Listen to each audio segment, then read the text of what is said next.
नमस्कार दोस्तों। आज हम लोग बात करने वाले हैं अंग्रेजों का और मराठों के बीच में जो संघर्ष हुआ और अंग्रेजों और मैसूर के साम्राज्य के बीच जो संघर्ष चला उसके बारे में। जी हाँ दोस्तों, एक महत्वपूर्ण टॉपिक। और अंग्रेजों के समय में दोस्तों मराठे जो थे उनका वर्चस्व बहुत ज्यादा था, है ना। उनसे हम लोग कहानी को शुरू करते हैं। दोस्तों बात है लगभग 1761 के आसपास की। 1761 में अहमद शाह अब्दाली के साथ में मराठों का युद्ध हुआ था। शिवाजी राव भाऊ ने उसमें मराठों का क्या किया था, मराठा जो सेना थी उसका नेतृत्व किया था। अब दोस्तों क्या हुआ कि 18वीं शताब्दी में भारत में मराठा शक्ति का एक प्रमुख शक्ति के रूप में यह स्थापित हो चुकी थी, लेकिन 14 जनवरी 1761 को पानीपत के युद्ध के बाद में मराठों की शक्ति क्या हो गई, कमजोर हो गई। दोस्तों हुआ कुछ ऐसा था कि यहां पर, है ना, यहां पर दोस्तों हुआ ऐसा कि 1761 में 14 जनवरी 1761 की बात है, ध्यान रख लीजिएगा, है ना। 14 जनवरी 1761 में क्या हुआ तो ध्यान रखिएगा कि यहां पर, है ना, पानीपत का एक युद्ध हुआ। और ये कौन सा युद्ध था तो यहां पर याद रखना है दोस्तों, ये युद्ध हुआ पानीपत का तृतीय युद्ध। इस पानीपत के तृतीय युद्ध में अहमद शाह अब्दाली, जी हां दोस्तों, अहमद शाह अब्दाली जो था उसने क्या किया था, अहमद शाह अब्दाली ने युद्ध किया था और मराठों की शक्ति यहां से अब क्या हो चुकी थी, क्षीण हो चुकी थी, कमजोर हो चुकी थी दोस्तों। उसके बाद में क्या हुआ कि अंग्रेजों को भारत पर अधिकार करने से रोकने वाली चुनौती जो थी उस समय में कौन थी, मराठा ही थी। लेकिन अब जो है मराठा क्या हो चुके हैं दोस्तों, कमजोर हो चुके हैं। यहां पर कमजोर वाली स्थिति हो चुकी है मराठों की, तो एक समस्या यहां पर सामने आ जाती है। ठीक है दोस्तों, उसके बाद में अगर हम आगे बढ़ें तो अब अंग्रेज मराठों को अपने अधीन करने का अवसर तलाश रहे थे। 1772 ईस्वी में पेशवा माधवराव की मृत्यु के बाद उसका भाई नारायण पेशवा बना, लेकिन पूर्व पेशवा का चाचा रघुनाथ राव पेशवा बनना चाहता था। दोस्तों हुआ कुछ ऐसा कि 1772 में माधव राव जो था ना उसकी क्या हो गई, मृत्यु हो गई। तो दोस्तों यहां पर, है ना, माधव राव की क्या हो चुकी है, मृत्यु हो चुकी है ना। अब माधव राव का एक भाई था जिसका नाम क्या था, नारायण राव। तो इसको क्या बनाया गया, पेशवा बनाया गया। नारायण राव को पेशवा बनाया गया। लेकिन पेशवा बनना कौन चाहता था, तो इन दोनों का एक चाचा था और उस चाचा का नाम क्या था, रघुनाथ राव। तो रघुनाथ राव जो है ना वो चाचा बनना चाहता था, लेकिन जो है किसको बनाया गया, यहां पर नारायण राव जो कि भाई था किसका, माधव राव का भाई था, उसे क्या बना दिया गया, उसे बना दिया गया पेशवा। तो अब रघुनाथ राव जो चाचा था ना दोस्तों वो इस बात से चिढ़ चुका था। जी हां दोस्तों, चिढ़ चुका था और वो अंग्रेजों का उसने साथ देने की बात सोच ली थी। दोस्तों अब क्या हुआ, यहां पर जब उसने अंग्रेजों का साथ देने की बात सोच ही ली तो फिर हुआ कुछ ऐसा कि अंग्रेजों को अब मराठा साम्राज्य में फूट डालने का अवसर भी मिल चुका था। बिल्कुल, अब क्या हुआ, अंग्रेजों को है ना यहां पर मराठा साम्राज्य में फूट डालने का एक अवसर मिल गया, क्योंकि जो चाचा और भतीजा थे वो अब अलग अलग राह पर चलने को तैयार हो चुके थे। जी हाँ दोस्तों, जो चाचा था वो चाहता था कि मुझे बनाया जाए, क्या बनाया जाए, रघुनाथ राव को पेशवा बनने में, है ना, बहुत ज्यादा इंटरेस्ट था, तो वो चाहता था कि उससे क्या बना दिया जाए, पेशवा बना दिया जाए, और वो अंग्रेजों के साथ में मिल गया और यहां से फूट डालने का एक अवसर जो है वो अंग्रेजी साम्राज्य को मिल चुका था दोस्तों। अब क्या हुआ, अंग्रेजों और रघुनाथ राव के मध्य में 6 मार्च 1775 को सूरत, जी हाँ सूरत कहां आता है, गुजरात में, तो वहां पर अंग्रेजों और रघुनाथ राव जो चाचा था, इस रघुनाथ राव ने क्या किया, अंग्रेजों के साथ में एक संधि कर ली और इस संधि में इसमें अंग्रेज रघुनाथ राव को पेशवा बनने में मदद करने वाली बात एक तो इनकी फाइनल हुई। जी हाँ दोस्तों, संधि में क्या फाइनल हुआ, इस संधि में क्या डिसाइड हुआ, इस ट्रीटी में ये डिसाइड हुआ दोस्तों कि रघुनाथ राव को क्या बनाया जाएगा, पेशवा बनाने में अंग्रेजी जो सरकार है, अंग्रेजी जो साम्राज्य है वो मदद करेंगे, अंग्रेज मदद करेंगे। पेशवा अंग्रेजों को बेसिन, सालसेट व सूरत की लगान का आधा भाग देगा और बाद में जब वो पेशवा बन जाएगा तब क्या होगा, वो ना सालसेट और सूरत का जो क्षेत्र है वहां जो लगान मिलने वाली है, वहां जो टैक्स मिलेगा दोस्तों, उस टैक्स का हाफ यानी कि जो आधा हिस्सा होगा वो आधा हिस्सा किसे दिया जाएगा, तो वो आधा हिस्सा जो है दोस्तों अंग्रेजों को दिया जाएगा। इस प्रकार रघुनाथ राव की महत्वाकांक्षा तथा बंबई सरकार द्वारा उसके साथ की गई संधि मराठों और अंग्रेजों के बीच संघर्ष को क्या बना दिया, अनिवार्य। तो यहां से अंग्रेजों ने फूट के बीज डाल दिए थे, मराठा साम्राज्य भागों में विभक्त हो गया। यहाँ पर रघुनाथ राव जो है अंग्रेजों से मिल चुका है, वो पेशवा बनने की राह पर सपने सजा चुका है और यहाँ पर संधि कर चुका है सूरत की अंग्रेजों के साथ में। डिसाइड हो चुका है कि भैया सूरत और सालसेट जो या और जो बेसिन वाले क्षेत्र होंगे उनका हाफ लगान जो है, हाफ टैक्स जो होगा वो अंग्रेजों को दे दिया जाएगा। तो ये बात यहाँ पर इनके बीच में डिसाइड हो जाती है दोस्तों। उसके बाद में अब हम बात करते हैं कि भैया अंग्रेजों और मराठों के बीच में जो पहला युद्ध हुआ उसके बारे में। तो दोस्तों यहां पर क्या हुआ कि 1775 से 1782 तक, 1772 से लेकर 1782 तक ये कहानी चलती है कि 1775 ईस्वी से 1782 ईस्वी के मध्य अंग्रेज और मराठों के बीच में क्या रहा, संघर्ष चलता रहा था। 1775 से लेकर के 1782 तक, यानी कि कितने साल, 7 सालों तक पहली बार में ये संघर्ष चला। और इस संघर्ष में ब्रिटिश सेना जो है, ब्रिटिश सेना संगठित मराठा सेना से क्या हो गई थी, परास्त हो चुकी थी। जी हाँ, यहां पर मराठों ने है ना क्या कर दिया था, अंग्रेजों को हरा दिया था। कब, 1799 में एक संधि फिर उनको करनी पड़ी और वो संधि क्या कहलाई, बड़गांव। तो यहां पर हम याद ऐसे रखने वाले हैं कि पहला जो युद्ध हुआ 1775 से 1782 तक ये संघर्ष चलता रहा। अंग्रेजों को एक 1799 में संधि करनी पड़ी, वो एक बड़ी संधि थी, इसलिए इसका नाम रखेंगे बड़गांव की संधि। जी हाँ दोस्तों, ध्यान रखिएगा, बड़गांव की अपमानजनक संधि अंग्रेजों को करनी पड़ी, जिसमें अंग्रेजों द्वारा विजित प्रदेश मराठों को लौटाने पड़े। अंग्रेजों ने जो भी कोई इलाके जीत लिए थे, जो भी कोई साम्राज्य, जो भी कोई क्षेत्र जीत लिया था, वो सारा का सारा क्षेत्र जो है अंग्रेजों को वापस लौटाना पड़ा। किसे लौटाना पड़ा, तो इसे मराठों को वापस से वो देना पड़ा। अपमान हो चुका था, अपमानजनक संधि करनी पड़ी थी अंग्रेजों को, क्योंकि उनकी स्थिति बहुत दयनीय हो चुकी थी दोस्तों। अब क्या हुआ कि रघुनाथ राव को पूना दरबार के हवाले करने तथा अंग्रेजों द्वारा 41,000 रुपए युद्ध हर्जाने के रूप में देना तय हुआ। अब ये जो रघुनाथ राव था ना, इसे वापस जो मराठे थे उनको सौंप दिया गया और युद्ध के लिए कितने, 41,000, जी हाँ 41,000 रुपए देने की बात हुई। अंग्रेजों को युद्ध का जो हर्जाना हुआ है मराठों को, वो युद्ध में वापस से देने की बात हुई है यहाँ पर फाइनल इस संधि में। और 41,000 रुपए किसको देने पड़े, अंग्रेजों को देने पड़े। किसे देने पड़े, मराठों को देने पड़े। तो दोस्तों इस युद्ध में क्या हुआ, 1799 में एक संधि हुई जिसे बड़गांव की संधि कहा जाता है। 41,000 रुपए और रघुनाथ राव को वापस पूना दरबार को इन्हें सौंप दिया गया। तो ये बात थी किससे संबंधित, तो दोस्तों ये बात थी पहले युद्ध से संबंधित। ये बात हमें समझ में आ जाती है। बढ़ते हैं आगे की तरफ। अब हम बात करेंगे दूसरे संघर्ष की तरफ, है ना, द्वितीय अंग्रेज मराठा संघर्ष दोस्तों, है ना।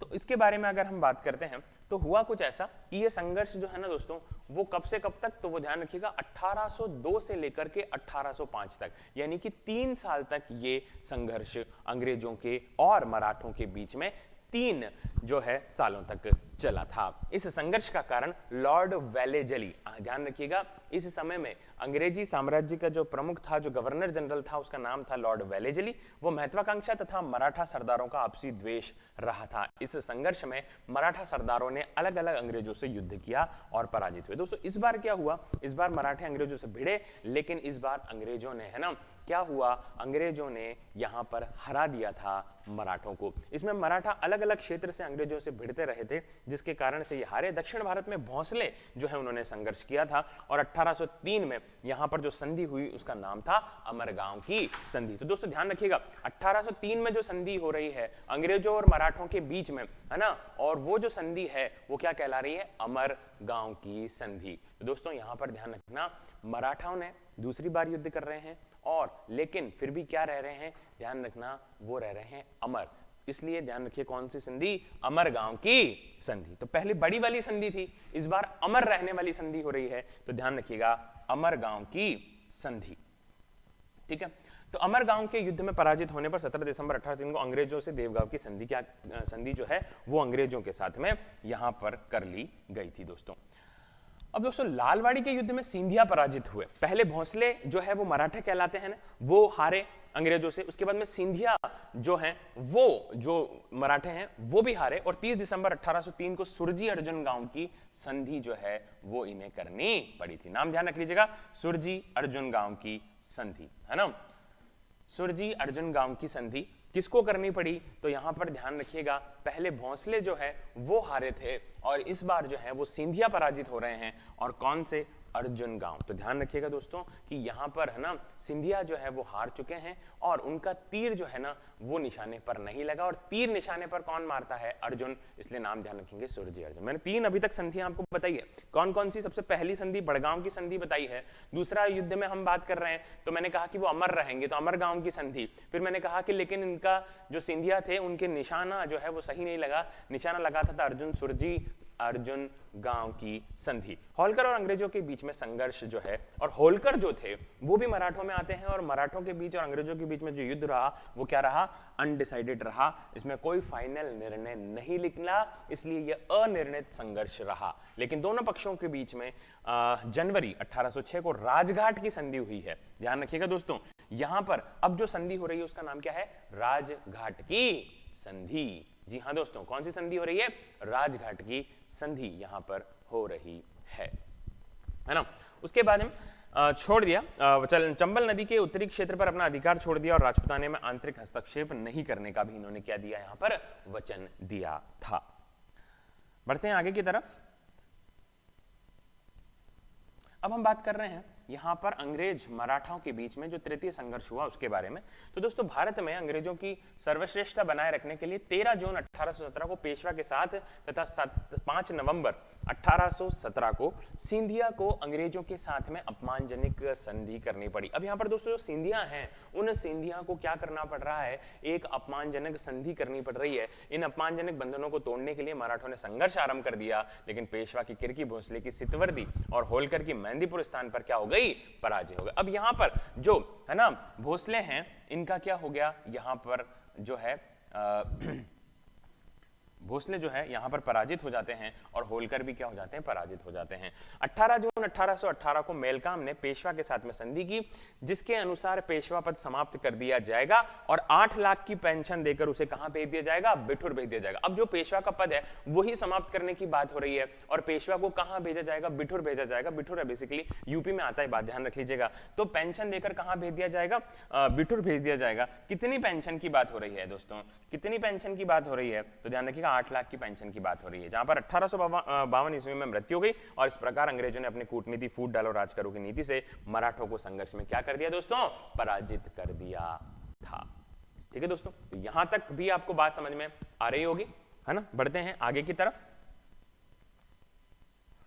अब देखिए, अब हम लोग जो बात करने वाले हैं वो हम बात करेंगे दोस्तों यहां पर मैसूर की। जी हां, आंग्ल मैसूर संघर्ष की। दोस्तों क्या हुआ कि 1761 में 1761 में हैदर अली ने मैसूर के राजा नंदराज से सत्ता छीन ली और सर्वसर्वा बन गया। अब जो हैदर अली था ना, उसने क्या कर दिया? मैसूर में उस समय में नंदराज करके एक शासक हुआ करता था, उसको अपने पद से हटाया और खुद एक शासक बन गया। कौन बन गया? तो नाम ध्यान रखिएगा, हैदर अली। ये हैदर अली कौन है? हैदर अली टीपू सुल्तान का नाम दोस्तों आपने सुना होगा, तो टीपू सुल्तान के पिताजी का नाम है हैदर अली। 1776 ईस्वी को मैसूर के राजा की मृत्यु के बाद अपने को क्या कर दिया? फाइनली जो है शासक घोषित कर दिया। पहले तो सर्वेसर्वा बन गया, और लेकिन जब उसकी फाइनली मृत्यु हो गई तो खुद को शासक यानी कि राजा ही घोषित इसने कर दिया था। अंग्रेजों की साम्राज्यवादी महत्वाकांक्षा में हैदर अली खटकने लगा। जी हां, अब अंग्रेज जो है वो अपना साम्राज्य बढ़ाना चाहते थे, लेकिन अब क्या हुआ दोस्तों? जो हैदर अली है वो उनकी आंखों में खटकने लगा था। अतः अंग्रेजों ने मराठों और निजाम के साथ में मिलकर हैदर अली के विरुद्ध संगठन बनाया, लेकिन हैदर अली ने कूटनीति से मराठों को युद्ध में तटस्थ कर दिया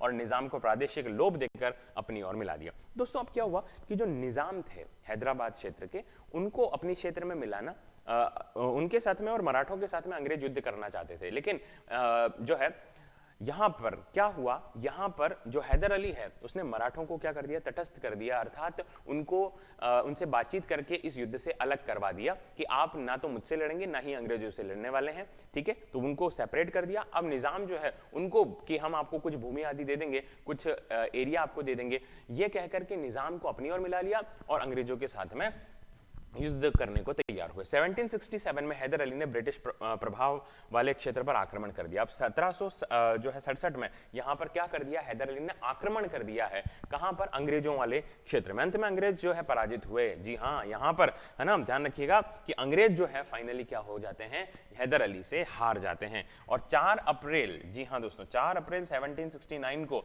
मद्रास की एक संधि इनको करनी पड़ती है, और इस संधि के अनुसार एक दूसरे के जीते हुए प्रदेश वापस लौटा दिए जाते हैं। बाद में इन दोनों के बीच में यानी अंग्रेजों और मैसूर अली के बीच में, सॉरी हैदर अली के बीच में एक संधि होती है, जो संधि कौन सी कहलाती है? मद्रास की संधि कहलाती है। और मद्रास की संधि में क्या फाइनल हुआ कि भैया दोनों जो अपने अपने क्षेत्र, आपने हमारे जीते, हमने आपके जीत लिए, युद्ध में जो भी हुआ तो उनको सबको छोड़ दो और जो वापस प्रदेश थे वापस पुराने वाली स्थिति में हम आ जाएंगे। ये फाइनल डिसाइडेड हुआ कहां की संधि में? तो वो फाइनल जो है दोस्तों डिसाइड हुआ मद्रास की संधि में। तो मद्रास की संधि जो है वो पहले आंग्ल और मैसूर युद्ध के बाद में हैदर अली और अंग्रेजों के बीच में हुई थी। कब हुई थी? तो ध्यान रखिएगा 1769, जी हां 4 अप्रैल 1769 को हुई थी। बढ़ते हैं आगे की तरफ। उसके बाद हम देखते हैं कि दोस्तों यहां पर अब बात आती है किसकी? द्वितीय आंग्ल मैसूर संघर्ष की। जी हां, किसकी? द्वितीय आंग्ल मैसूर संघर्ष की अगर मैं बात करूं तो यहां पर हमें क्या ध्यान में रखना है कि अब जो है हैदर अली, अंग्रेज प्रथम संघर्ष की हार तो चुके ही थे, अब वो इसका क्या लेना चाहते थे? बदला भी लेना चाहते थे। हैदर अली अंग्रेजों के गुंटूर पर अधिकार करने से नाराज था। हैदर अली ने निजाम मराठों के साथ में मिलकर अब अंग्रेजों से क्या कर लिया? युद्ध करने की सोची। जुलाई 1780 में युद्ध क्या हो गया? प्रारंभ हो गया। अब हैदर अली ने क्या कर लिया? निजाम को अपनी तरफ मिलाया, मराठों को मिलाया और 1780 में एक बार पुनः क्या कर दिया? युद्ध की घोषणा कर दी। हैदर अली को सफलता मिल रही थी, लेकिन 7 दिसंबर 1782 को यहां पर हैदर अली की क्या हो गई? मृत्यु। जी हां, हैदर अली जो है 1782 में मारा गया। अब मृत्यु हो गई। अब जो है तथा कार्यभार अब किसने संभाल लिया? उसके पुत्र ने। और मैंने बताया था कि हैदर अली के जो पुत्र का नाम है वो क्या है? टीपू सुल्तान। तो टीपू सुल्तान ने कार्यभार संभाल लिया दोस्तों। टीपू ने 1 वर्ष तक युद्ध को जारी रखा, लेकिन दोनों पक्षों ने युद्ध से परेशान होकर 11 मार्च 1784 को मंगलोर की संधि कर ली और एक दूसरे के विजित प्रदेश जो है वापस लौटा दी। अब इन दोनों के बीच में वापस से क्या हो रही है दोस्तों? संधि हो रही है। और संधि होने के बाद में ये क्या कर रहे हैं? एक दूसरे के जो प्रदेश हैं वो वापस लौटा रहे हैं। जी हां, मंगलोर की संधि हुई है इस बार। पहले युद्ध में मद्रास की संधि, इस बार मंगलोर की संधि। पहले किसकी संधि? तो ध्यान रखना, पहले एमडी की संधि, एमडी मतलब मद्रास, और अब मैंगलोर एमएल की संधि यानी मैंगलोर की संधि, यानी कि 1784 में हुई टीपू सुल्तान के बीच। इसमें भी एक दूसरे के प्रदेश लौटा दिए। अंग्रेजों ने मैसूर के मामले में दखल नहीं देने का प्रॉमिस कर दिया था। जी हां, अंग्रेज कह रहे थे कि हम अब आपके किसी भी कार्य में दखल अंदाजी नहीं करेंगे। तो ये बात यहां पर फाइनल हुई। उसके बाद में क्या हुआ दोस्तों कि तृतीय अंग्रेजों और मैसूर के बीच में जो तृतीय युद्ध हुआ, तो तृतीय अंग्रेज मैसूर संघर्ष, तृतीय आंग्ल मैसूर संघर्ष का कारण अंग्रेज मैसूर का प्रभाव समाप्त करना चाहते थे। दूसरी ओर टीपू मालाबार की सुरक्षा हेतु कोचीन में स्थित डच दुर्ग कांगरू और आईकोट के खरीदना चाहता था। जी हां, ये महत्वाकांक्षी था टीपू सुल्तान, और वो क्या चाहता था कि वो है ना दुर्ग खरीदना चाहता था। कौन से? कांगनूर और आईकोट के। उसके बाद में लेकिन अंग्रेज समर्पित ट्रावनकोर के राजा ने इन्हें खरीद कर टीपू को नाराज कर दिया। अब जो दोस्तों अब क्या हुआ कि है ना यहां पर ट्रावनकोर का जो राजा था उसने क्या कर लिया? इसको खरीद लिया। अब टीपू सुल्तान नाराज हो चुका है। अप्रैल 1790 में टीपू ने ट्रावनकोर पर आक्रमण कर दिया। अब टीपू सुल्तान ने क्या कर दिया? ट्रावनकोर का राजा जिसने क्या कर दिया था, जिसने खरीद लिया था वो जो गढ़ इसको खरीदने थे, तो अब क्या हुआ दोस्तों? अब यहां पर दिक्कत हो गई और इसने आक्रमण कर दिया। कहां पर? ट्रावनकोर पर। कॉर्नवालिस ने विशाल सेना के साथ में मैसूर पर आक्रमण कर दिया। कॉर्नवालिस ने विशाल सेना के साथ में मैसूर पर आक्रमण किया। टीपू ने वीरतापूर्वक मुकाबला किया, लेकिन अंत में 23 फरवरी 1792 को श्री रंगपट्टनम की संधि करनी पड़ी। अब यहां पर दोनों जो है खेमा बहुत अपने तरफ से है ना अपना जो है 100% प्रदान कर रहे थे। बहुत ही भयंकर युद्ध और संघर्ष चल रहा था, लेकिन इनको वापस से एक संधि करनी पड़ी, और वो जो संधि थी उसका नाम था श्री रंगपट्टनम की संधि है ना दोस्तों। क्या याद करेंगे? रंगपट्टनम की संधि, आरपी की संधि करनी पड़ी। एमडी, एमएल और आरपी की संधि। एमडी का मतलब पहले मद्रास की संधि, फिर मंगलोर की संधि, और अब यहां पर श्री रंगपट्टनम की संधि, आरपी की संधि, श्री रंगपट्टनम की संधि करनी पड़ी। और इस संधि से मैसूर का आधा भाग जो है दोस्तों वो चला गया, और युद्ध क्षति के रूप में 3 करोड़ की राशि, जी हां 3 करोड़ रुपीस, जी हां 3 करोड़ की राशि अंग्रेजों को देनी पड़ी, तथा अपने 2 पुत्रों को बंधक के रूप में अंग्रेजों के पास में रखवाना पड़ा। जी हां बंधक, जब तक कि 3 करोड़ रुपए नहीं चुका दी जाएंगे तब तक टीपू सुल्तान के 2 पुत्र जो हैं दोस्तों वो इसके पास में बंधक रहेंगे। ये बात यहां पर फाइनल हुई थी। तो दोस्तों ये बात यहां पर होती है। फिर अंग्रेजों और मैसूर के बीच में चौथा युद्ध होता है, चौथा संघर्ष चलता है। 1798 में ईस्ट इंडिया कंपनी का गवर्नर कौन बना? वेलेजली था।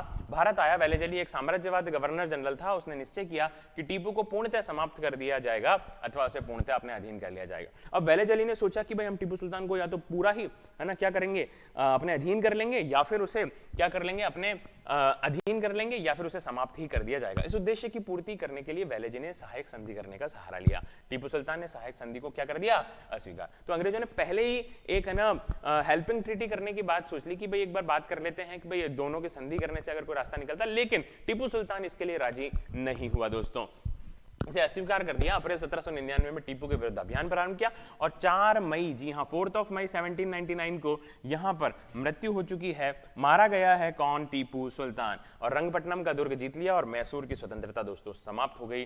टीपू संघर्ष करता हुआ मारा गया था। दोस्तों हुआ कुछ ऐसा कि यहां पर टीपू सुल्तान जो है ना वो मारा गया है। क्यों मारा गया है, क्योंकि युद्ध हो रहा है और 1799 में 4 मई 1799 को श्री रंगपट्टनम का दुर्ग जो है वो इनके द्वारा जीत लिया गया और मैसूर की स्वतंत्रता दोस्तों यहाँ पर समाप्त हो चुकी थी। टीपू सुल्तान ने बहुत मुकाबला किया यहाँ पर अंग्रेजों का, लेकिन फाइनली उसे हारना पड़ा और मृत्यु को प्राप्त हुआ। तो दोस्तों ये बात थी किसकी, अंग्रेजों और मराठों की। और दूसरी कौन सी बात थी, अंग्रेजों और मैसूर की, जिसमें हैदर अली और टीपू सुल्तान ने युद्ध किया था। दोस्तों अभी के लिए फिलहाल इतना ही। जय हिंद, जय भारत।